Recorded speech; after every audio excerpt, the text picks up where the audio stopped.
माँ दुर्गा दर्शकों, मैं रूपाली शास्त्री आप सबका स्वागत करती हूँ अपने चैनल में। आज हम आपको बताएंगे छठ पूजा के बारे में कुछ ऐसी बातें जो हमें छठ पूजा के दिन गलती से भी नहीं करनी चाहिए। अगर हम भूल से भी यह गलतियाँ कर देते हैं तो छठ माता नाराज़ होकर अशुभ फल भी दे देती है। अगर छठ पूजा में सुहागन औरतें यह गलती करती हैं तो इसका असर उनके बच्चों और पति पर सीधा देखने को मिलता है। सुहागन महिलाओं को छठ की पूजा में कोई भी ऐसी गलती नहीं करनी चाहिए जिसके उनकी पूजा का उन्हें अशुभ फल प्राप्त हो।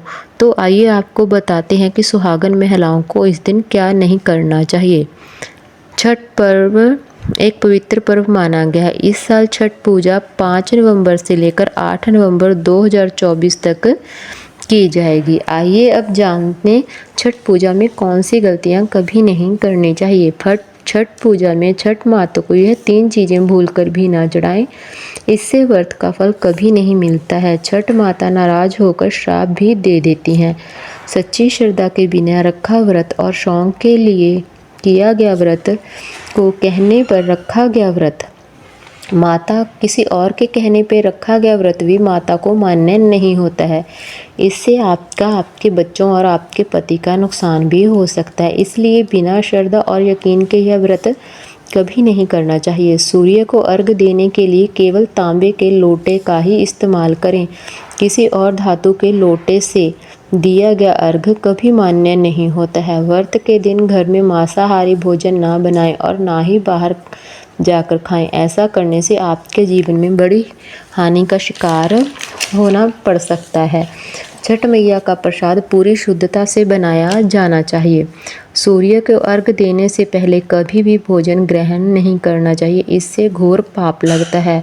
अगर आपकी मांगी गई मन्नत पूरी हो गई हो तो उसकी आपको विशेष पूजा विधि और नियम अनुसार जरूर करनी चाहिए, वरना आपको कष्ट और माता का क्रोध झेलना पड़ सकता है। छठ व्रत करने वालों को 4 दिन जमीन पर ही सोना चाहिए और पूजा वाले कमरे में ही अपना आसन लगाना चाहिए। प्रसाद में नमक वाला हाथ भी नहीं लगाना चाहिए और इन दिनों छठ माता का गुणगान करते रहना चाहिए। व्रत के दिनों में घर पर जूठे बर्तन या गंदे कपड़े बिल्कुल नहीं रखने चाहिए। छठ पूजा के लिए केवल बांस से बने सूप या टोकरी का ही इस्तेमाल करें। छठ पूजा क्यों मनाई जाती है, इसका हमारे शास्त्रों में महत्व बताया गया है। इस तपस्या से प्रसन्न होकर छठी मैया ने आदित्य को तेजस्वी पुत्र का वरदान दिया था। कालांतर में छठी मैया के आशीर्वाद से आदित्य भगवान का अवतार हुआ था। आदित्य भगवान ने देवताओं के प्रतिनिधित्व पर देवताओं को असुरों पर विजय श्री दिलाई थी। कालांतर से पुत्र प्राप्ति हेतु छठ पूजा की जाती है। छठ पूजा का दिन भगवान सूर्य की पूजा आराधना के लिए सबसे शुभ माना जाता है। यह आपकी कुंडली में सूर्य को मजबूत करने और आपको इससे हानिकारक प्रभावों से बचाने में मदद करता है। भगवान सूर्य को प्रसन्न करने के लिए और उनका आशीर्वाद पाने के लिए इस दिन वैदिक पूजा जरूर करें। इससे आप अपने जीवन में सौभाग्य को आमंत्रित कर सकते हैं। शास्त्रों के अनुसार छठ मैया भगवान ब्रह्मा जी की मानस पुत्री और सूर्य भगवान की बहन है। छठ मैया संतान प्राप्ति की देवी मानी जाती हैं और शरीर के मालिक भगवान सूर्य हैं। छठ माता का कार्तिक की पत्नी माना जाता है।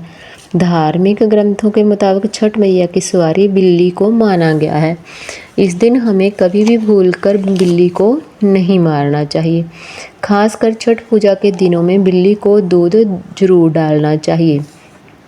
देवी दुर्गा के छठे रूप कात्यायनी को ही छठ माता कहा जाता है। छठ पूजा में कच्चे चावलों में गुड़ मिलाकर नदी में जरूर प्रवाहित करते रहें। इस दिन गुड़ की खीर खानी अति शुभ मानी जाती है। छठ पूजा का प्रसाद सिर्फ उन लोगों को ही बनाना चाहिए जो इस व्रत को कर रहे होते हैं। छठ पूजा के दौरान नमक को रसोई घर से दूर कर देना चाहिए। छठ पूजा में सूर्य देव की पूजा हमेशा पूर्व दिशा में चौकी लगाकर ही करें। चौकी पर केवल सफ़ेद कपड़ा ही बिछाएं। सूर्य देव को लाल फूल ही अर्पित करें और केवल गुड़ का भोग ही लगाया जाए। लाल कपड़े में गुड़ के साथ गेहूं को बांधकर जरूर दान करना चाहिए। तांबे का सिक्का भी बहते हुए पानी में जरूर प्रवाहित करें। छठ पूजा में छह नारियल अपने सिर से घुमाकर प्रवाहित करें। छठ पूजा में केवल गूगल की धूप का ही इस्तेमाल करें। छठ पूजा में आप आदित्य हृदय स्त्रोतम का नित्य पाठ जरूर करें।